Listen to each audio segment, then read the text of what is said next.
Okay, who's ever heard the term close before you doze?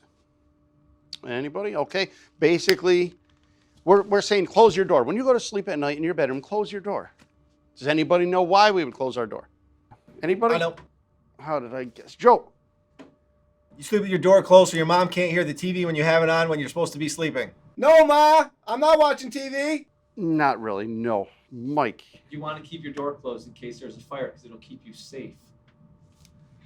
Very good. That's very true. You see, when a fire happens, there could be a fire outside of your door, out somewhere in your house. That door is probably made of wood, and we all know wood does burn. However, that is still setting up a barrier between the fire and where you are. Many, many occasions, all the guys I work with, we've been to fires, and we go in, we put out the fire, we do all the work, and the rooms are very burnt, very charred, walls are gone. I mean, it's a mess. Then we open one door that was closed, we can go right in the next room, and you never know you were in the same house. It's perfect, everything's just like it was left. Well, that's because that door was shut. With that in mind, that is why we teach everybody to close before you doze. Doze means go to sleep. Close your door before you sleep. This way, if a fire happened, you might hear a smoke alarm, but your door is shut. It's keeping the bad air, the bad fire, the bad smoke out there. You're safe where you are. You can remain safe until we arrive. Okay, now here's a quick clip of why we say close before you doze. And like I just said, it's showing you the difference between a room that had its door closed and a room that did not.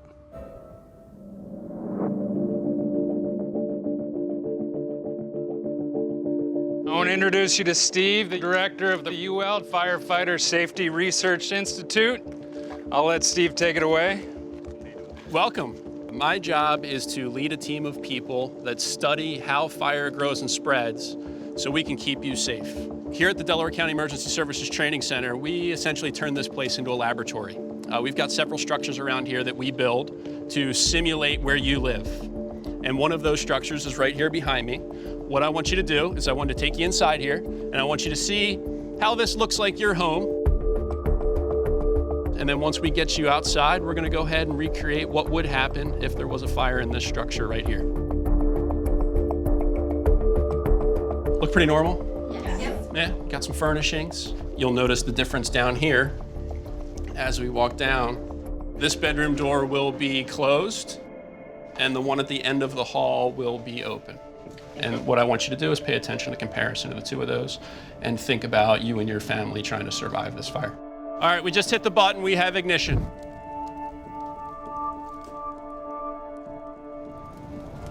Oh boy, there she goes. Oh man, that is scary. It's scary, right? Yeah, it's really frightening. Look, we have smoke coming out over here already. Smoke's coming out.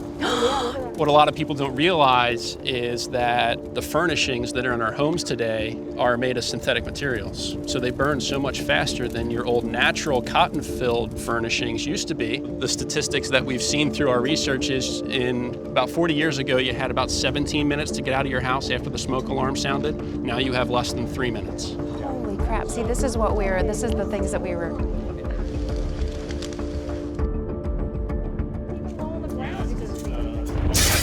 Oh my God. Whoa. Can you feel that? How can you survive that? Seriously. That is insane. All right, go ahead, knock it down.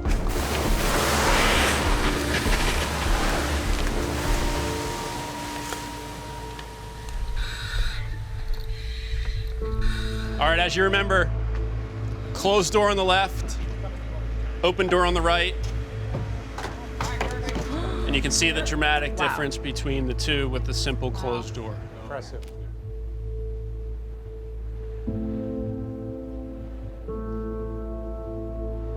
We want people to be as prepared as possible and understand the importance and how little time you have and what that simple barrier can provide to you and your family should you have a fire. I want you guys to throw some hard hats on and some safety glasses and at least poke your heads in the windows, or you can even walk in the hallway if you want. Give me a word or phrase to describe what you just saw. Anxiety. Frightening.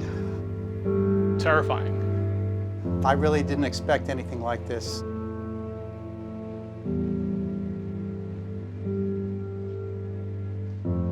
I'll ask you one last time. In the event of a fire, are you safer sleeping with the doors open or the doors closed? Without a doubt, the door closed. Definitely with the doors closed, and from now on, the doors will be shut at night. Definitely closed. Closed. Definitely closed. And I'm surprised by it. It's always great to be able to get the message out when we can take our research and get it out into the community to change behavior with the message of close before you doze. It feels great, and hopefully we can save lives. If there was one bit of advice that you could give friends or family today, what would it be? Close before you doze. Close before you doze. Close before you doze. Close before you doze. Close before you doze. The key fire safety messages we want people to have are, one, have working smoke alarms in every level of your home, inside and outside every sleeping room. We want everybody to have an escape plan. Should you have a fire, you should know how to get out quickly. And if you can't get out quickly, having a closed door between you and where that fire is critical to your survival.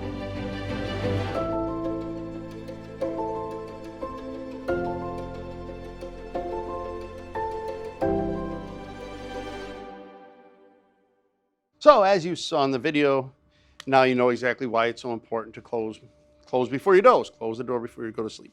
Let's go over a quick scenario. We know all the smoke detectors in the house are working. You have your fire safety plan in place. You've practiced it. Now you're in bed at night, your door is closed, and you hear a smoke detector. What's the first thing you should do? I know. Yes. You run out as fast as you can, so you'll be the first one downstairs and outside. Well, you're kind of on the right track, but there's something you should do first. You can't just run out. You, Beth. I would stay low and crawl to the door and make sure that it's not hot before I go through. Excellent answer. Paying attention, Joe? We want to get out of bed, stay low, crawl, because smoke rises, heat rises, bad air, bad smoke, good air is always low. So we want to stay low, crawl over to our door. Okay, so this is how we would check our door for heat. You would use the back of your hand. Back of your hand is a little more sensitive to heat than the palm of your hand. You check high and low, check the doorknob. If it's not hot, then we can proceed to open the door. If you are still in your bedroom because you can't get out because the door is hot, make sure when you hear us coming, you're yelling for help like I talked about. We're saying here, I'm over here. If you hung a sheet out of your window, where you're gonna see that, we can put a ladder up. We can climb the ladder, enter the building. We're gonna be wearing all of our gear. We're gonna have our helmets, we're gonna have our masks, we're gonna have an air pack, we're gonna have big coats, pants, boots. Okay, we're not gonna look just like this. I'm gonna have my gloves on. We're gonna get you. We wear this stuff to protect us. So why don't we go out to the apparatus floor and I can show you what a firefighter looks like with his gear on. All right, so this is firefighter Tony Turnbull, and he's gonna show you what we're gonna look like when we do arrive at your house if there is a fire. He's not gonna be dressed like this, he's gonna be in his gear. So first thing he does is he puts on his hood. Now we get dressed like this here in the firehouse, and then we get onto the trucks and we head to your house. So that's why when we show up, this is what we look like. Putting on his turnout pants. These are fire and heat resistant. He's got his boots on. The boots have steel toe and they have a steel shaft in the bottom. So obviously when he's crawling around or walking around, if he steps on something dangerous, he's not gonna puncture himself. The pants have knee pads here because most of the time we are crawling around, so that helps him do his job more effectively. Now his coat. And I'll grab an air pack.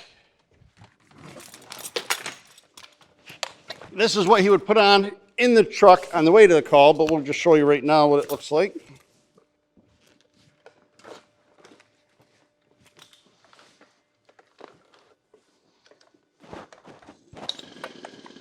Turning on his air.